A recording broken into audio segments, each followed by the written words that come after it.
Meet the tomorrow today. ICFI is the bridge between tomorrow and today. Bridge between aspirations and accomplishment. Bridge between I wish to I can. I will remove the gap. Welcome to the I am ICFI. Belief called I can fly above imagination.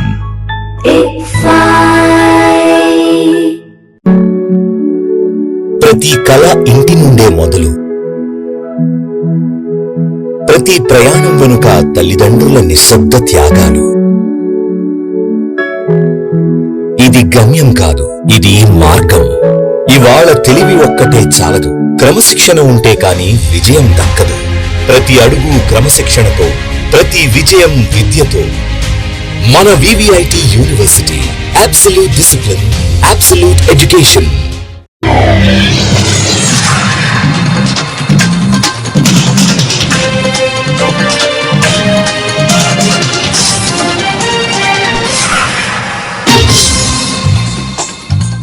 నమస్కారం, city news తెలుగుకి స్వాగతం. ఈనాటి వార్తా విశేషాలు. విజయవాడ గుణదల ప్రభుత్వ BC బాలికల central వసతి గృహంలో చదువుకుంటున్న విజయ అనే ఒక పేద విద్యార్థిని అకారణంగా అమానుషంగా హాస్టల్ నుండి వెళ్లగొట్టారని, హాస్టల్ వార్డెన్ పై అధికారులు చర్యలు తీసుకోవాలని AP human rights incharge Ravindra ప్రభుత్వాన్ని కోరారు. విజయవాడ ప్రెస్ క్లబ్ లో ఏర్పాటు చేసిన విలేకరుల సమావేశంలో ఆయన మాట్లాడుతూ, విద్యార్థిని విజయ గత దసరా సెలవులు అనంతరం అక్టోబర్ 13న రాత్రి 7 గంటలకు తిరుపతి నుండి దూర ప్రయాణం చేసి హాస్టల్ కు అర్ధరాత్రి వేళ వస్తే కనీస మానవత్వం లేకుండా హెచ్డబ్ల్యూఓ ఏ రజనీ కుమారి విద్యార్థిని విజయతో 7 రోజులు గైర్హాజరయ్యారని, నిన్న హాస్టల్ నుండి తీసేశామంటూ గేటు బయటకు నెట్టివేశారని తెలిపారు. విద్యార్థిని భద్రతను గాలికి వదిలేసి ఉన్నతాధికారుల మాటలు ధిక్కరించిన హెచ్డబ్ల్యూఓ ఏ రజనీపై తక్షణమే సస్పెండ్ చేయాలని రవీంద్ర డిమాండ్ చేశారు.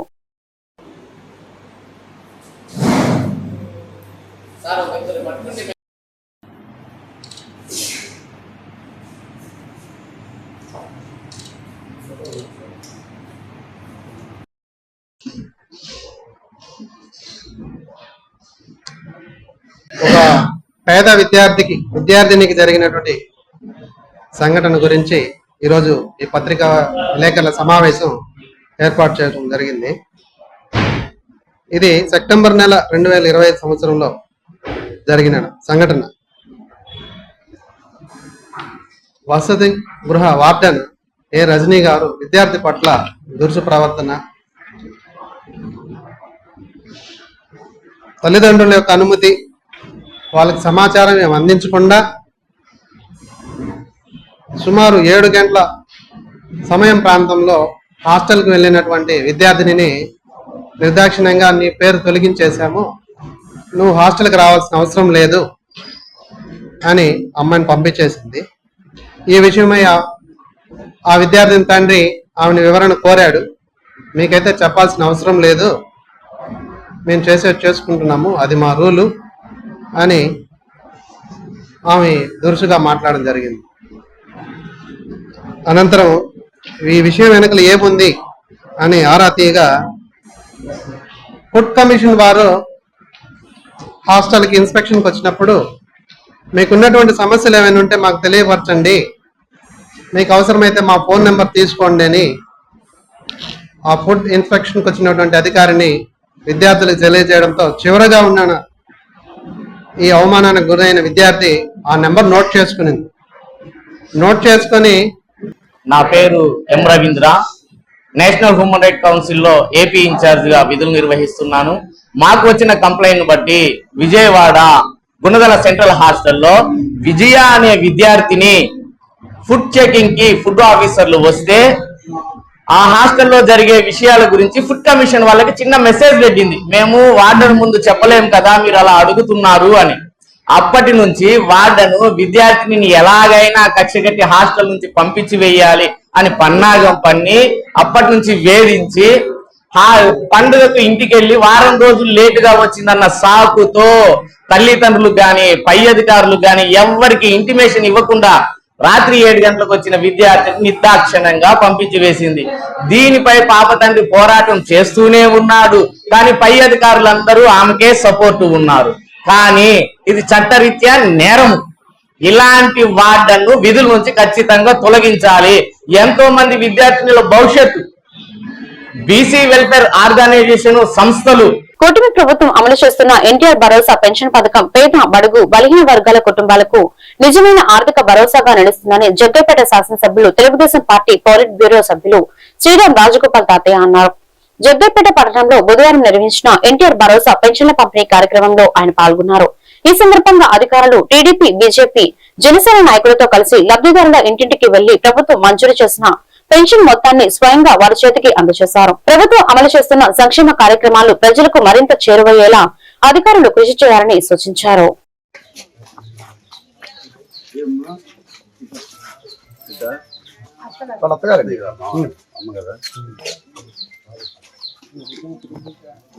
ఎంత 2,000 4,000 ఏం చేస్తావు డబ్బులు? ఏం చేస్తావు? మనవాడు మనవాడు కట్టువా అబ్బాయికేనా? ప్రతి 4,000 వస్తున్నాయిగా, ప్రతి నెల ఇస్తున్నారా? సంతోషమేనా? చంద్రబాబు నాయుడు రూపిస్తున్నాడు. సరే అమ్మా, ఉంటా అమ్మగారు. ఎన్టీఆర్ జిల్లా జగ్గైపేట ప్రభుత్వ కమ్యూనిటీ హెల్త్ సెంటర్ లో కోహన్స్ లైఫ్ సైన్సెస్ లిమిటెడ్ సంస్థ నిధుల ద్వారా 16 లక్షల వ్యయంతో ఏర్పాటు చేసిన 2 నూతన డయాలసిస్ యంత్రాల ప్రారంభోత్సవం ఘనంగా జరిగింది. ఈ కార్యక్రమానికి శాసనసభ్యులు శ్రీరామ్ రాజగోపాల్ ముఖ్య అతిథిగా హాజరై డయాలసిస్ యూనిట్లను ప్రారంభించారు. ఈ సందర్భంగా ఆయన మాట్లాడుతూ గ్రామీణ ప్రాంత ప్రజలకు నాణ్యమైన వైద్య సేవలు అందుబాటులోకి తీసుకురావడంలో ఇటువంటి సేవా కార్యక్రమాలు ఎంతో కీలక పాత్ర పోషిస్తాయని, మూత్రపిండాల వ్యాధులతో బాధపడుతున్న రోగులకు స్థానికంగానే డయాలసిస్ సేవలు అందుబాటులో ఉండటం వల్ల సమయం, ప్రయాణ వ్యయం తగ్గడంతో పాటు మెరుగైన వైద్య సేవలు సకాలంలో పొందే అవకాశాలు కలుగుతున్నాయని తెలిపారు.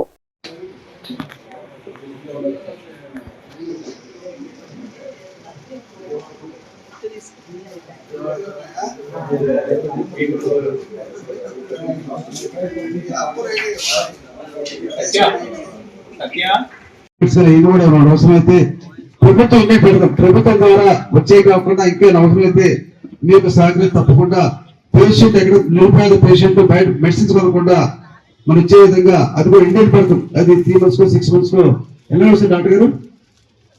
ఆ నీడ్స్ పెట్టి ప్రభుత్వం సప్లై చేసిన తర్వాత సప్లై షార్టేజ్ వచ్చినప్పుడు మీ యొక్క మేనేజ్మెంట్ ద్వారా ఆ మెడిసిన్స్ అయితే పేదలు ఉపయోగపడుతుంది. ఈ రోజు ఇప్పటికీ ప్రతిరోజు కూడా ఓపీ 4 మీద ఓపీ 3 members ప్రతిరోజు ఓపీ ఉంటారు.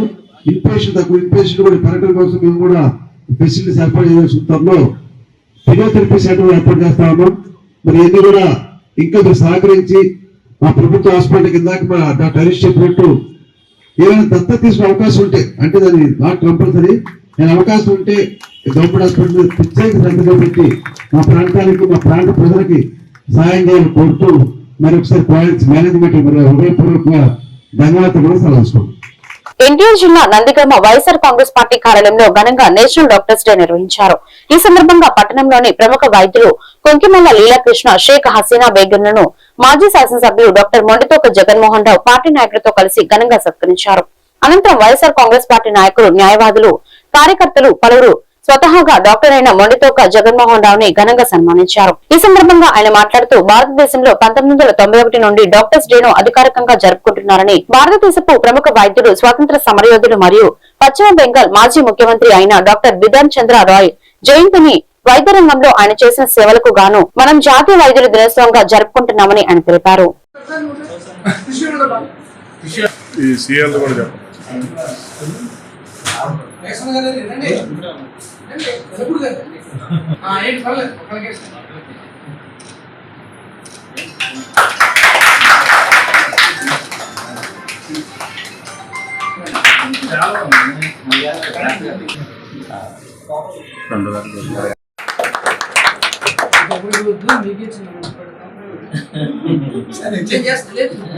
ఎవరో ముట్టుకోలే అట్లా ఇది ఈ ఫ్రూట్స్ అన్నది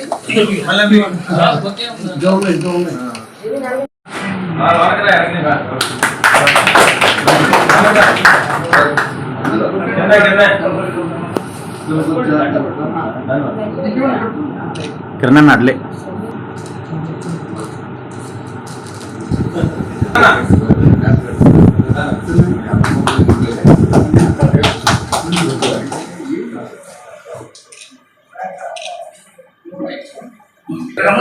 అవుట్ అవుతుంది.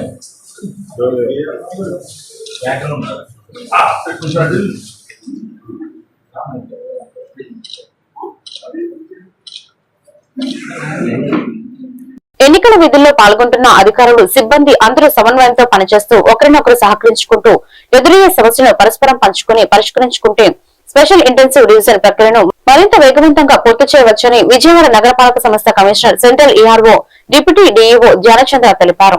బుధవారం స్పెషల్ ఇంటెన్సివ్ రివిజన్ కార్యక్రమంలో భాగంగా మ్యాపింగ్ డిజిటలైజేషన్ ప్రక్రియ పురోగతిని పరిశీలించేందుకు పాయకాపురం, పాత రాజేశ్వరిపేట, గాంధీనగర్ ప్రాంతాల్లో క్షేత్రస్థాయిలో పర్యటించి బాధికారులకు అవసరమైన మార్గదర్శకాలు అందించారు. అనంతరం పాయకాపురం ప్రాంతంలో AERO chief city planner K Sanjay Ratnakumar, బిఎల్ఓలు పనితీరును పరిశీలించారు. క్షేత్రస్థాయిలో ఓటర్ నింపిన ఎన్యూమరేషన్ ఫారాన్ని స్వీకరించారు. ఏఈఆర్ఓ కె సంజయ్ రత్నకుమార్ అక్కడికక్కడే మ్యాపింగ్ డిజిటలైజేషన్ ప్రక్రియను పూర్తి చేసిన పనితీరును పరిశీలించారు.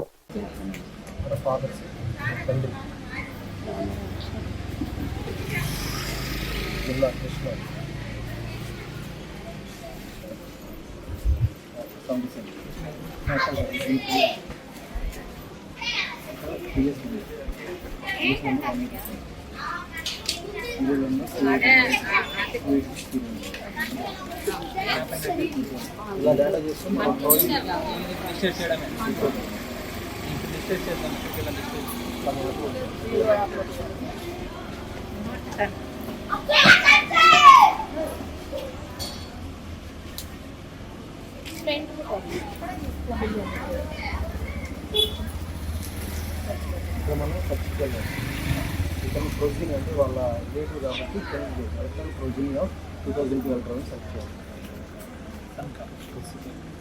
ఇక్కడ ఇది వచ్చి మనం ఏదైతే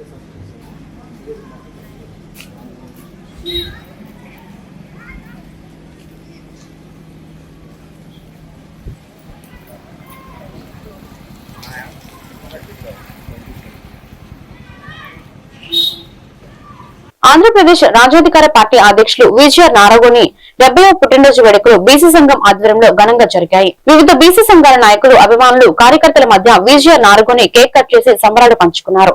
అనంతరం నారగోని విలేకరులతో మాట్లాడుతూ రానున్న కాలంలో పొలిటికల్ జస్టిస్ పార్టీ బడుగు బలహీన వర్గాలకు, ఎస్సీ, ఎస్టీ, బీసీ మహిళలకు, ఓబీసీ మహిళలకు రాజకీయ అధికారంలో భాగస్వామ్యం కోసం కృషి చేస్తుందన్నారు.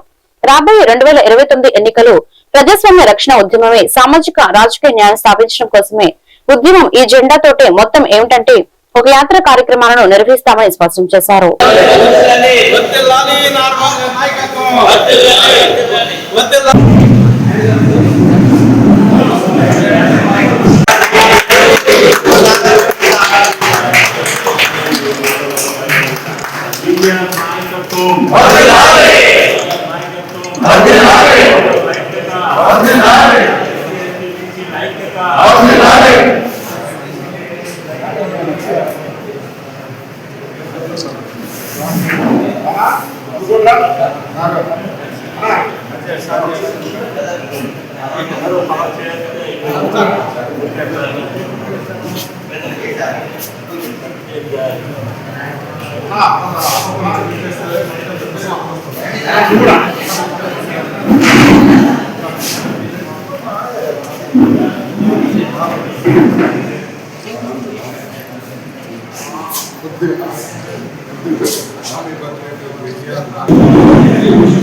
వర్ధిల్లాలి బహుజనుల ఐక్యత, వర్ధిల్లాలి బహుజనుల ఐక్యత, వర్ధిల్లాలి బహుజనుల ఐక్యత.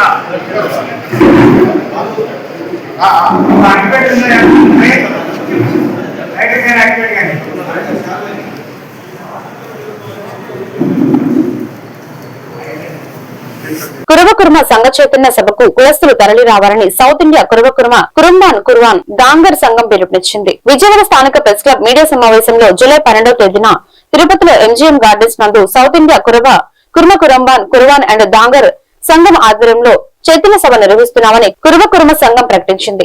సంఘ అధ్యక్షుడు జబ్బల శ్రీనివాసులు మాట్లాడుతూ కురువకుర్మ కులాలకు రాజకీయాల్లో ఎమ్మెల్యే, ఎంపీ, మంత్రి స్థానాలు కల్పించిన బీజేపీకి పార్టీ పెద్దలకు ప్రత్యేక ధన్యవాదాలు తెలుపుతున్నామని అన్నారు. ఈరోజు విజయవాడ గాంధీనగర్ ప్రెస్ క్లబ్ లో సోదరులు మీడియా మిత్రులు, ప్రింట్ అండ్ ఎలక్ట్రానిక్ మీడియా సమావేశం చేయడం జరిగింది. ఈ సమావేశం ముఖ్య ఉద్దేశం ఈ నెల 12వ తారీఖున తిరుపతి పట్టణం లీలా మహల్ జంక్షన్ దగ్గర సాయి ఎంజిఎం ఫంక్షన్ హాల్లో సౌత్ ఇండియా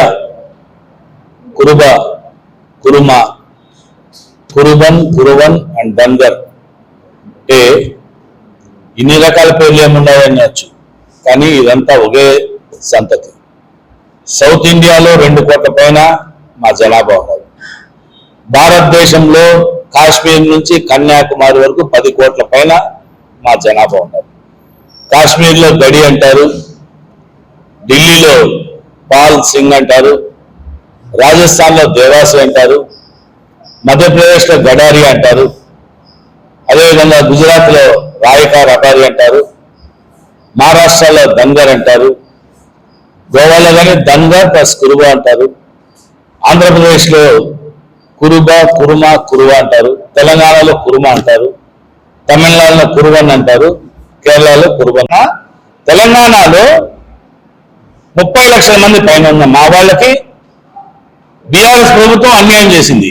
బీఆర్ఎస్ ప్రభుత్వం న్యాయం ఏం చేసిందంటే 75 లక్షల గొర్రెలు మేకలు 85% సబ్సిడీకి అప్పటి కేసీఆర్ గారు మాకు అవకాశం ఇచ్చినారు. ఎందుకు? రాజకీయంగా కాదు, కుటుంబంలో ఆర్థికంగా అభివృద్ధి పదంలో పోవాలని చెప్పి ఆయన సాయం చేసినారు. అదేవిధంగా కోకాపేటలో ఎక్కడ లేనట్టుగా 5 ఎకరాల భూమి 5 కోట్ల నిధులు కేటాయించిన హ్యాట్స్ ఆఫ్ కేసీఆర్ గారు. ఏంటంటే మమ్మల్ని గుర్తించి చేశారు. కానీ రాజకీయానికి వచ్చే కొద్దికి 2023 సార్వత్రిక ఎన్నికల్లో మా కులానికి మొండి చేశారు.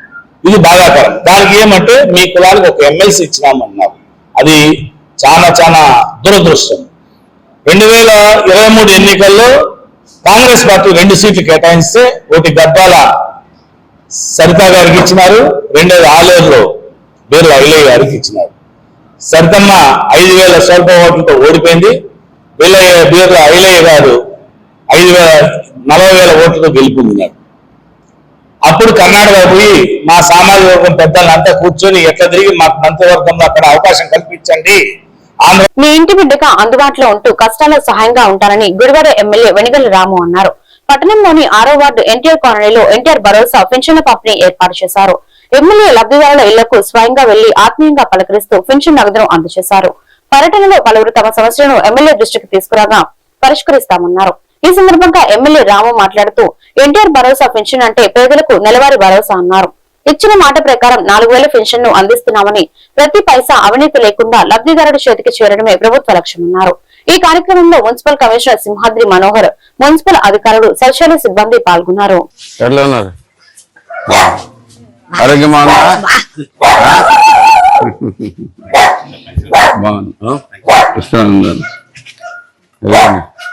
పెన్షన్ 1వ తారీఖున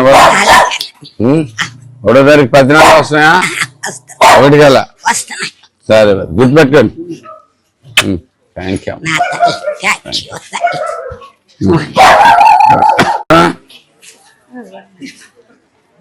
ఇవాళ తారీఖు ఎంతమ్మా? 1వ తారీఖు. మీకు జీతం పడిందమ్మా? ఈ పూట పడుతుంది కదా, అది మీకంటే ముందే వచ్చేస్తుంది. అయితే ఇక్కడ గుర్తుందా? 1వ తారీఖు కాదు 30వ తారీఖు వచ్చేస్తుంది. కరెక్టేనా? ఎవరు చేస్తున్నారు అది? కరెక్ట్ చెప్పారు. ఓకే, గుర్తుపెట్టుకోండి. ఎందుకు 1వ తారీఖు చేస్తాం? లాభం ఏంటమ్మా? ఇబ్బంది లేకుండా 1వ తారీఖు మనకి రెంట్లు కట్టుకోవాలి, ఇవి కట్టుకోవాలి, ఏవో ఖర్చులు ఉంటాయి. అదే అమ్మా, గుర్తుపెట్టుకోండి. అది బాబు గారు చేస్తే అలా ఉంటుంది. వీళ్ళు రాకపోయినా వీళ్ళు వస్తున్నారుగా 1వ తారీఖు. వాళ్ళ శాలరీ, వాళ్ళ జీతం వాళ్ళేదని తెలుసా? ఇంకా 1వ తారీఖు పడుద్ది. ఇవాళే వాళ్ళకి మధ్యాహ్నం పడుద్ది, మీకు పొద్దునే వచ్చేస్తుంది. చక్కగా వస్తున్నాయా 1వ తారీఖు? మరి చూద్దామా? ఏం చూద్దాం? చంద్రబాబు నాయుడు గారికి ఏం చూద్దాం? థ్యాంక్స్ చెబుదాం. ఓటేటి అప్పదు, లేకపోతే బతికే ఉండదు మనకి. ఏమా బాగున్నావా? ఎంతమ్మా పెన్షన్? 4,000 వస్తున్నా? రెగ్యులర్ గా వచ్చేస్తున్నా? గుర్తు పెట్టేసుకోండి. ఏంటది? నమస్తే అమ్మా, బాగున్నారా? కొత్త పెన్షన్ ఏమైందమ్మా? ఒంట్లో బాగుంటలేదండి 2 నెలల నుంచి. అలా తీసుకెళ్ళాం ఆసుపత్రికి. ఆ రోజు కూడా తీసుకెళ్దాం అనుకున్నాము, బాగలేదు. ఇంకా హాస్పిటల్కి వెళ్ళలేకపోయిందంట. అయ్యా, ఎట్లా అయిందమ్మా? కాలుకి తేడానండి కొంచెం. ఫస్ట్ నుంచి బాగాలేదు అసలు ఆరోగ్యం. వల్ల ఒక కాలుకి ఏలు తీసుకెళ్ళి 10 ఏళ్ల క్రితమే. మళ్ళీ రెండో కాలుకి కూడా కొంచెం షుగర్ బాగా ఎక్కువగా ఉంటుందండి. షుగర్ టాబ్లెట్లు వాడించాలి. గవర్నమెంట్ హాస్పిటల్ మామూలు ప్రైవేట్ గాను వాడతామండి. రెగ్యులర్ గా వాడుతుండడం చాలా ఇంపార్టెంట్, గుర్తుపెట్టుకోండి. ఎప్పుడైంది అది? 18వ తారీఖు అండి, పోయిన 18. మే 18. అయితే చూడండి, సారీ అప్పుడు హెల్ప్ చేయలేకపోయాం, కానీ ఇప్పుడైతే కనుక తీసుకుని మీకు వెంటనే చేస్తున్నారు. చంద్రబాబు నాయుడు గారు పెట్టిన విషయం ఇది. వెంటనే మీకు ఆర్థిక సాయం అందితేనే మీరు కూడా తీసుకోగలరు. అదే నెలలో అయ్యేట్టుగా చేసుకుంటూ వస్తున్నాం. ఓకే, సారీ అమ్మా, సారీ. జాగ్రత్త, మీరు ఆరోగ్యం జాగ్రత్త. డైలీ వెళ్తున్నారా? మీ నాన్న కూడా స్కూల్కి వెళ్ళేవాడు అంట, కనుక్కో. రోజు వెళ్ళేవాడా? చాలా పెద్దవాడైపోయాడు మరి మీ నాన్న, స్కూల్కి వెళ్ళకుండా. ఈ వార్తలు ఇంతటితో సమాప్తం. మరొక బిడ్డను మళ్ళీ కలుద్దాం. నమస్కారం.